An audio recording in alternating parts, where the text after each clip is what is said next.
Muy buenos días. Vamos a ingresar a un nuevo tema que es la oferta turística en el continente americano.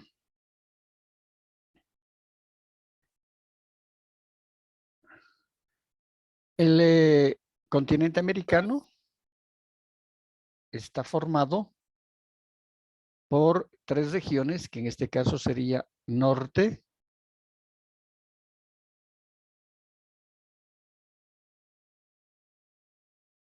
América. Luego tenemos hasta Estados Unidos, que en este caso sería el casquete polar, Canadá, Estados Unidos. Esto, el continente americano abarca hasta la península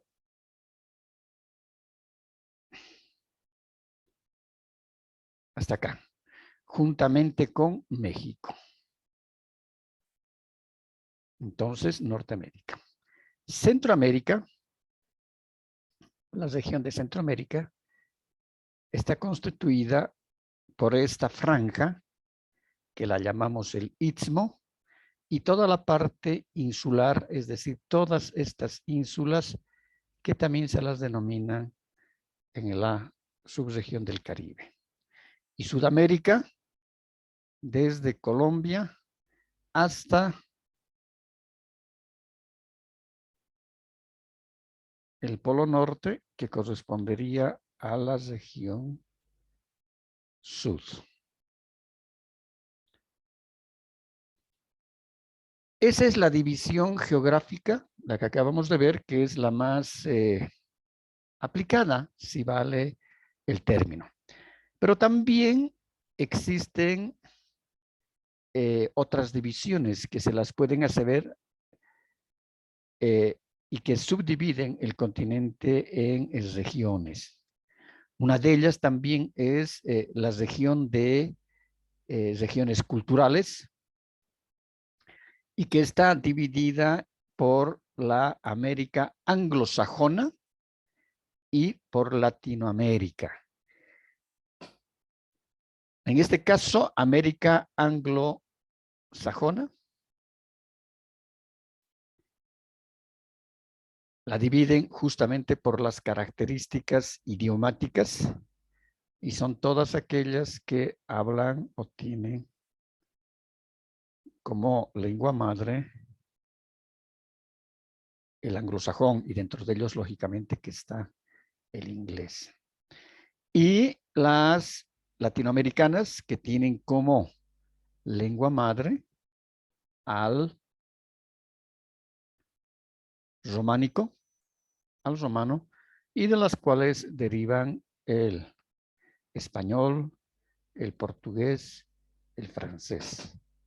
Entonces también las podemos dividir desde las características idiomáticas. Si nosotros vemos las características geográficas desde una toma satelital, vemos que esta sería la América anglosajona, ¿no?, que correspondería a toda la parte del norte y que incluye, este sería el sector del casquete polar, correspondería a Canadá y Estados Unidos. En cambio, si vemos Latinoamérica desde el punto de vista idiomático, correspondería desde México hasta el Cabo de Hornos o el Estrecho de Magallanes, acá, en el Polo Sur. exceptuando esta partecita que correspondería a las Guyanas y que hoy se la denomina una de ellas Surinam.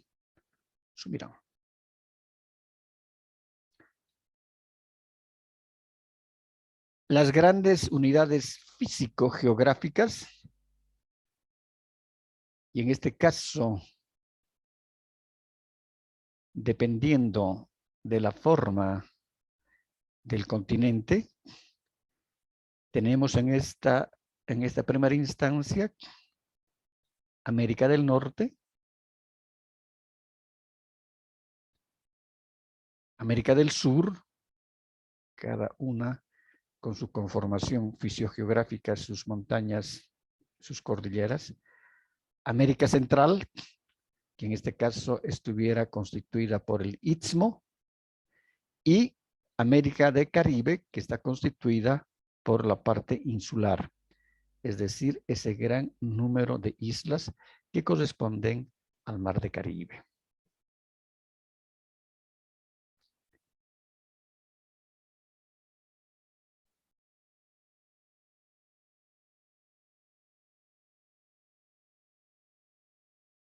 La forma más tradicional en la cual han dividido las regiones en el continente americano son la físico-geográfica, y estas las podemos ver, como decíamos a un principio, en Norteamérica,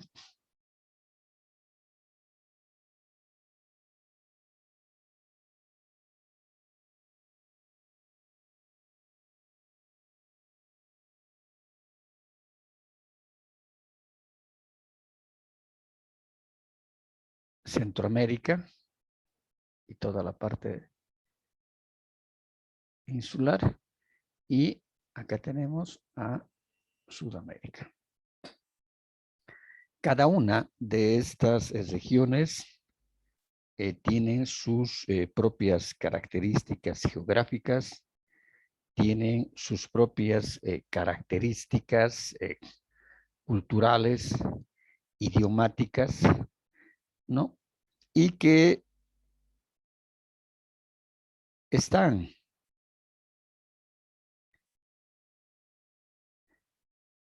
relacionadas unas con otras, ¿no? De una u otra forma, se van relacionando a pesar de que existen un gran sinnúmero de pisos ecológicos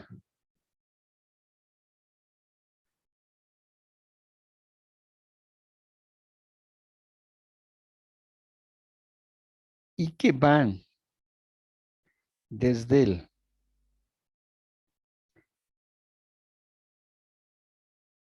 esas tierras más al norte, ¿no? Que están ubicadas en el casquete polar,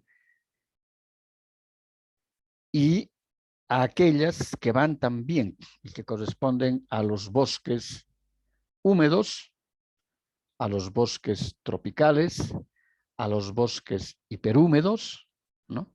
Que corresponde a todo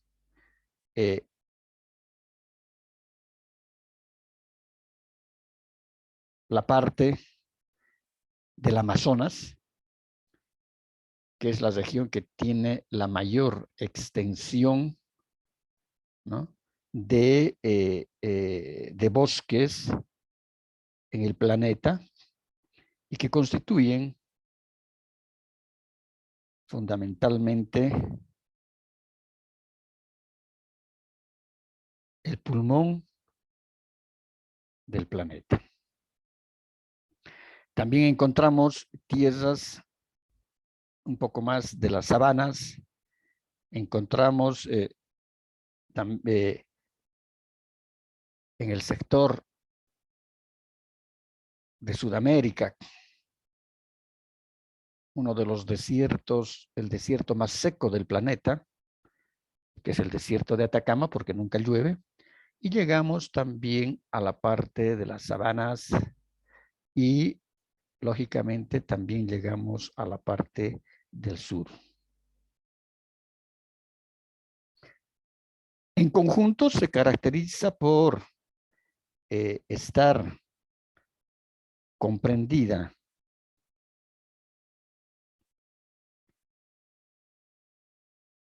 por una franja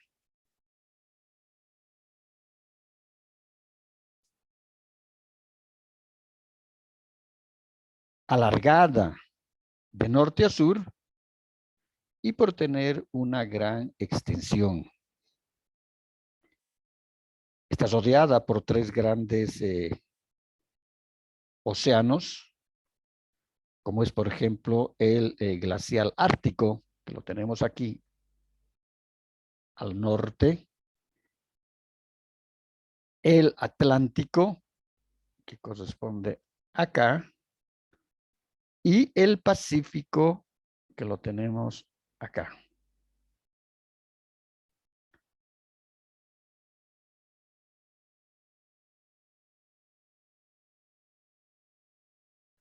También dentro del desarrollo económico que ha tenido el continente,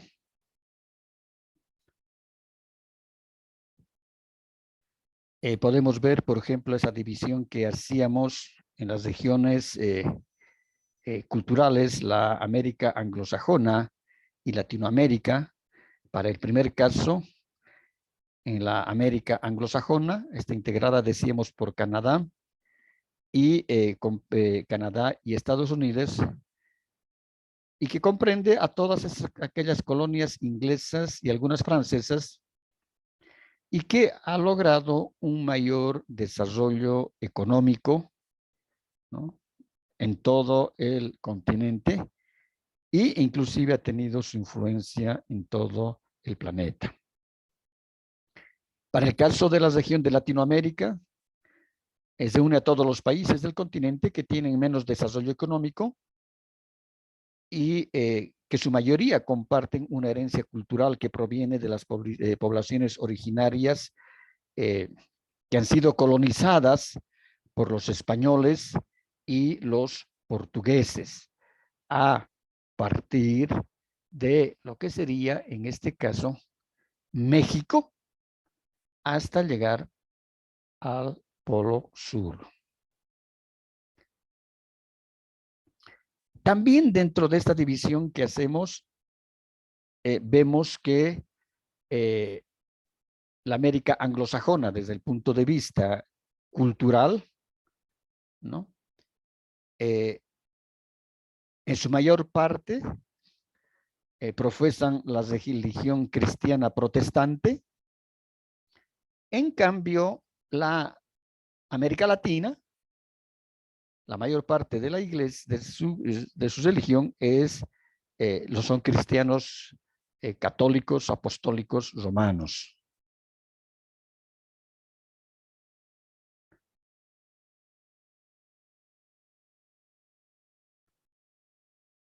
Idiomáticamente decíamos que se habla en el sector de la América anglosajona el inglés, y en Latinoamérica se habla el español y el portugués, sean para los católicos o sean para los anglosajones. Otro elemento fundamental y trascendental,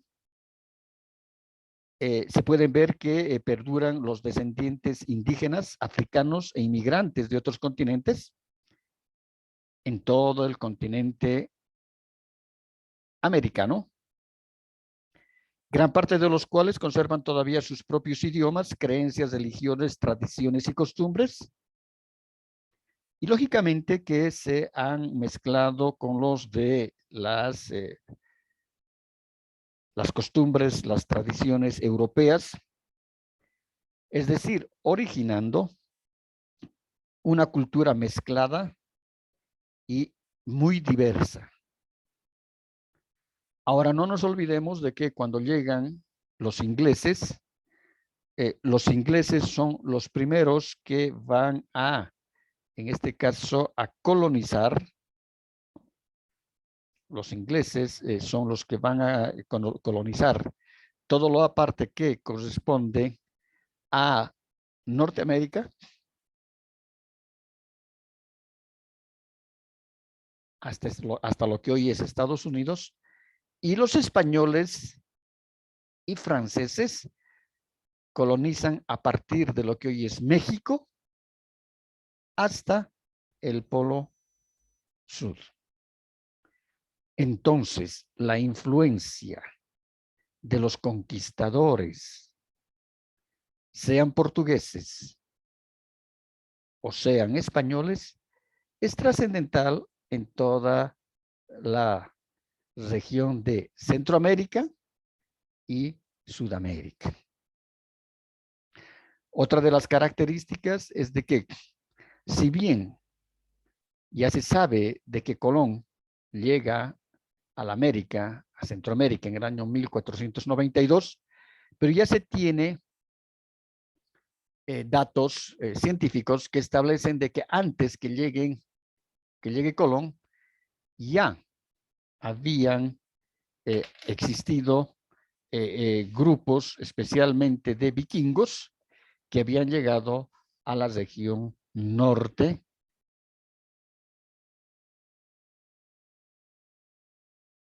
de la América. Pero la masificación de los conquistadores ingleses, españoles y portugueses, lógicamente que proviene a partir de 1492, cuando descubre Colón la Nueva América.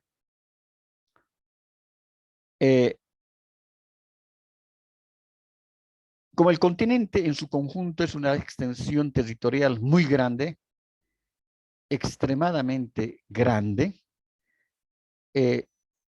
lógicamente que cuando llegan los ingleses empiezan a someter a los pueblos originarios de esta región, pero la mayor parte de estos pueblos son pueblos nómadas, es decir, que no habían tomado posición del territorio ni habían habitado de forma permanente en él, sino que iban de lugar en lugar y eran principalmente recolectores de frutas, cazadores y pescadores. Y entre estos grupos étnicos prevalecen los Sioux, los navajos, los cherokees, que eran grupos nómadas. Entonces, para los ingleses les fue mucho más fácil poder someter a esos pueblos que no tenían constituido un espacio físico y habitado este espacio, ni tampoco tenían, es decir, una organización social tan desarrollada como la que se encuentra, o la que encuentran los españoles en lo que hoy es México, porque en México encuentran realmente culturas muy avanzadas. Un segundito, por favor. Jorge, estoy en clases, dime.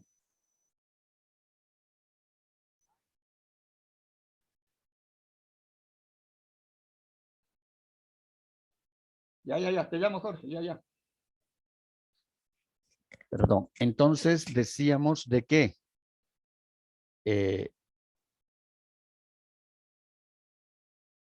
cuando llegan los españoles, realmente encuentran en México culturas muy bien desarrolladas, como los mayas, los aztecas, los toltecas, los cholchecas, los mexicanos, etcétera, que habían sido pueblos que han estado asentados, ¿no? Es decir, que eran sedentarios, que habían tomado posición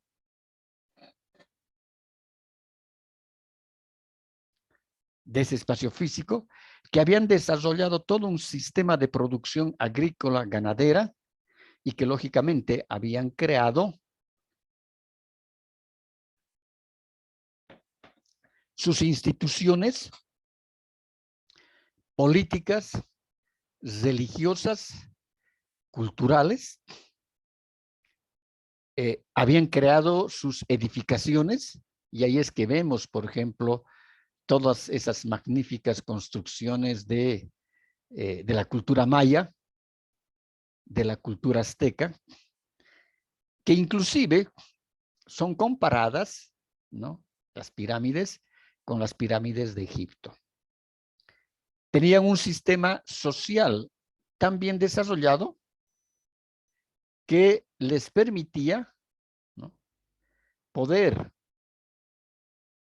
autoabastecerse, poder tener inclusive ejércitos de guerreros, pero estos guerreros, es decir, utilizaban como armas contundentes de guerra las macanas, las hachas, las lanzas, trabajadas en punta de piedra, ¿no?, y trabajadas en madera.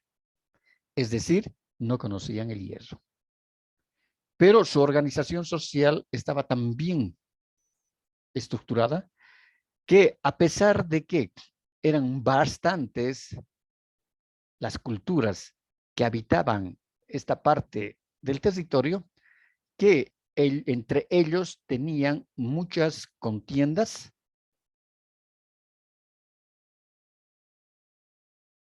tenían muchos problemas, y siempre el hombre, desde las épocas más inmemorables, más antiguas, como son estas culturas, e inclusive culturas mucho más antiguas, como vemos en los egipcios, en los persas, en los fenicios, en Europa y en la parte de Oriente, siempre el hombre ha sido ambicioso.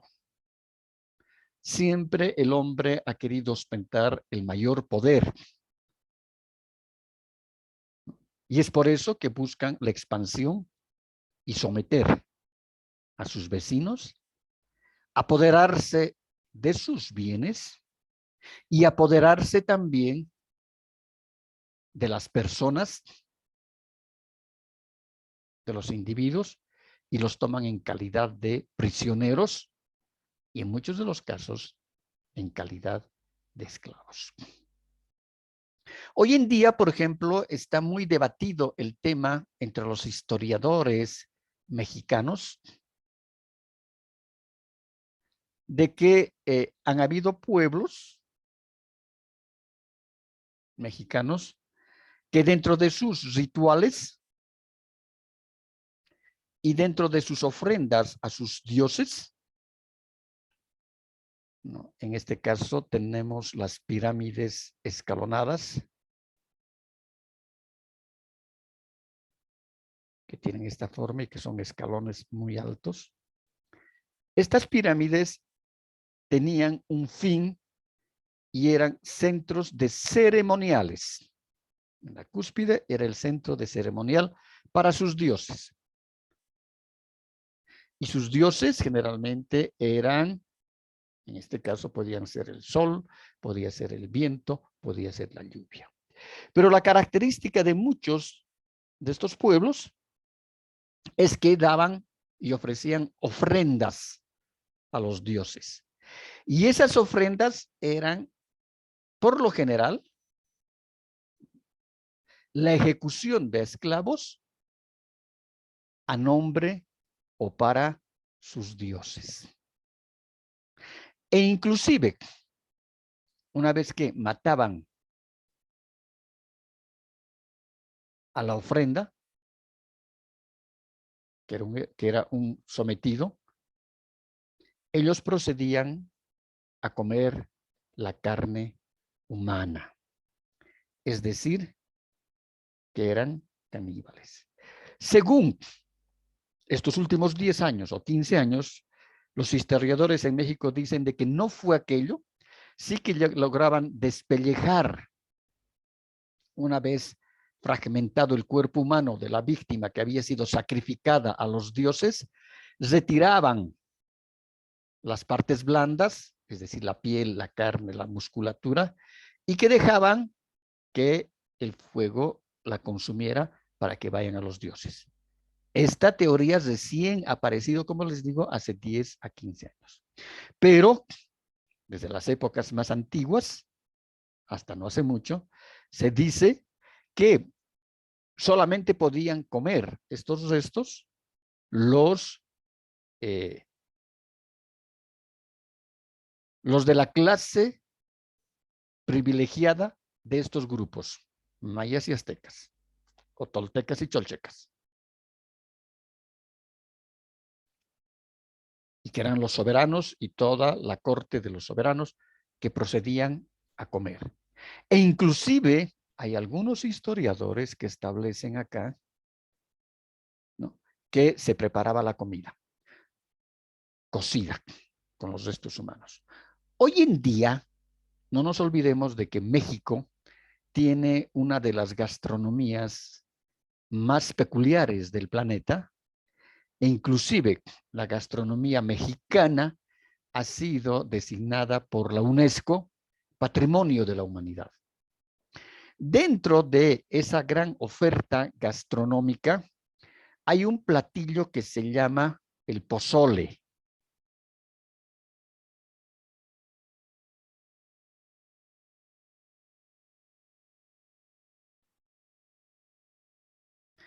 Y el pozole, ¿ya?, puede ser un pozole blanco,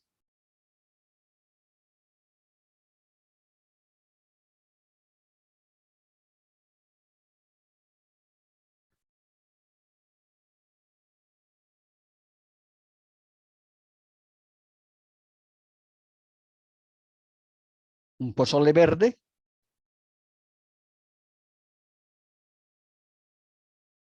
o un pozole rojo.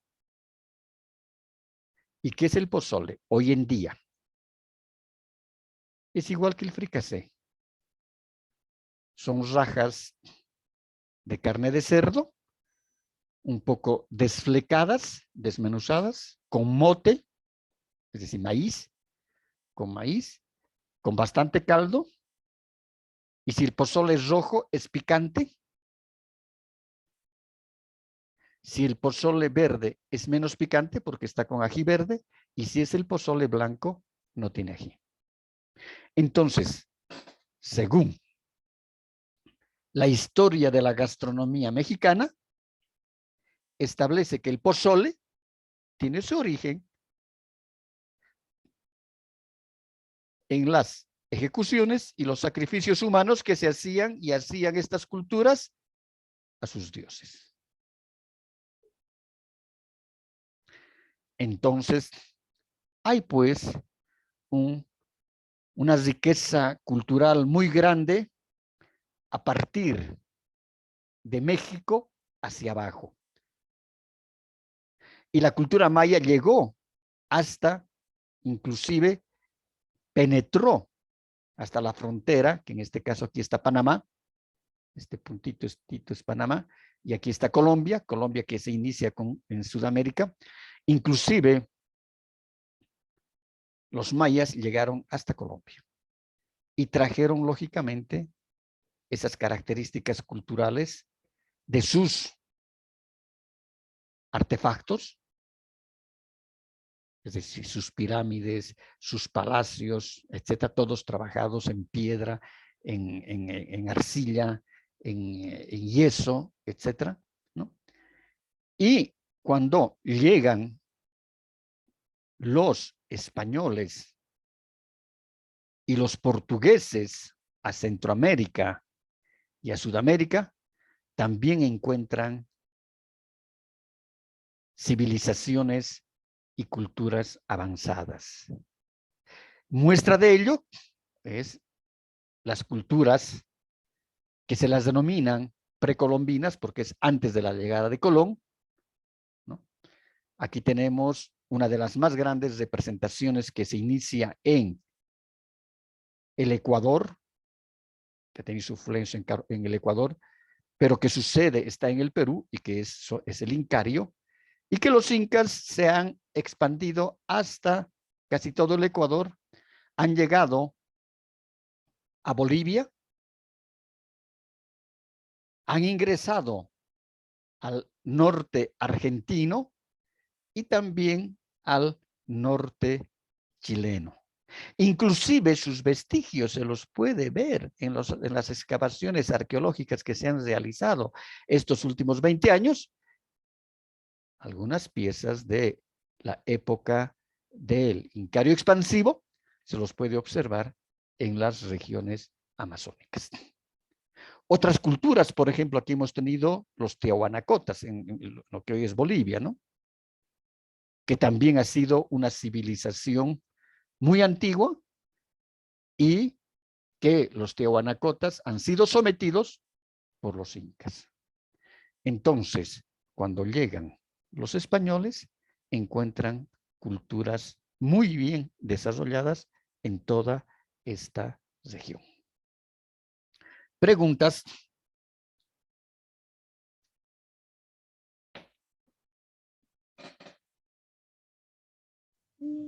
Listo, doctor. Yo no los escucho muy bien. ¿Ustedes me escuchan? Voy a tener creo que aumentar mi volumencito yo. No los estoy escuchando muy bien. ¿Hay preguntas? Sí, listo, ninguna. Sí, sí. Ninguna. Perfecto. Las Américas dentro de las regiones políticas se basan en las grandes unidades geográficas, pero se consideran las divisiones políticas del continente, es decir, los límites de los países. Se distinguen tres regiones, la que decíamos, del norte, que comprende Canadá, Estados Unidos y también Estados Unidos de Norteamérica y también Estados Unidos de México, porque el nombre de México son Estados Unidos de México. Luego tenemos América Central y del Caribe, que comprenden los países centroamericanos y los de las islas del Caribe. Es decir, aquí tenemos toda la parte de la franjita esa delgadita que la llamamos el Istmo centroamericano y toda la parte de las islas que están diseminadas acá. Y América del Sur, que comprende los países que se encuentran al sur de Panamá, iniciando por Colombia y terminando por Chile y Argentina. Si nosotros vemos el mapa político, aquí vemos justamente las características, ¿no? Aquí tenemos Canadá, aquí tenemos Alaska, y aquí hay una cosa bien paradójica.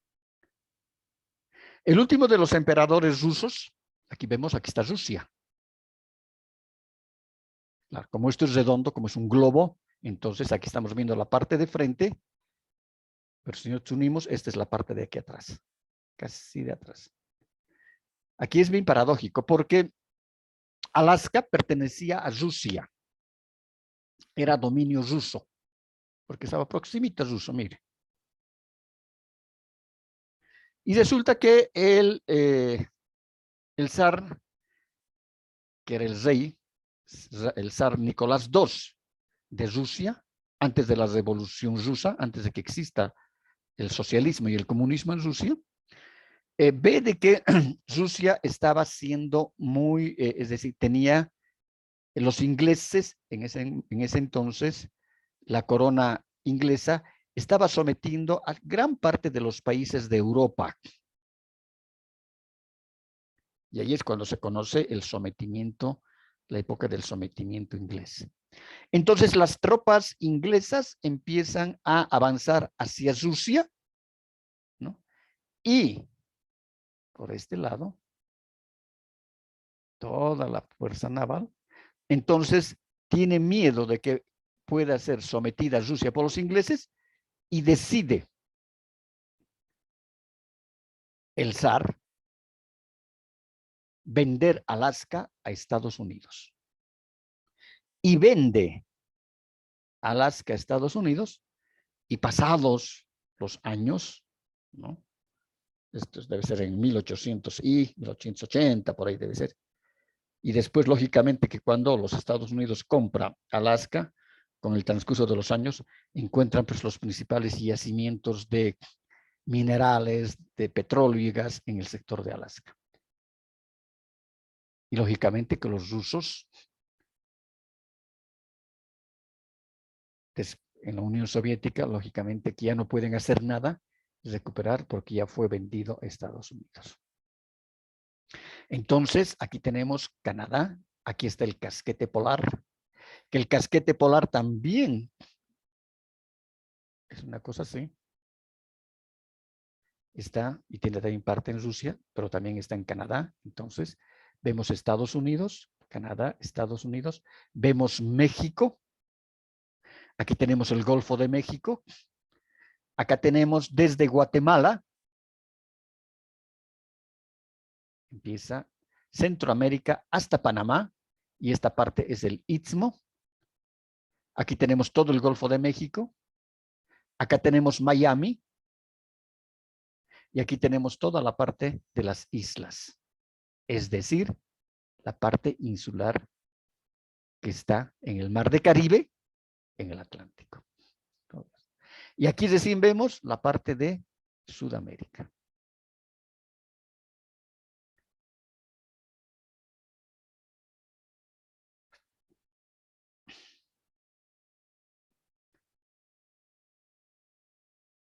Quedaremos aquí, por favor, y nos volvemos a reunir en 10 minutos. ¿De acuerdo? Está bien, listo.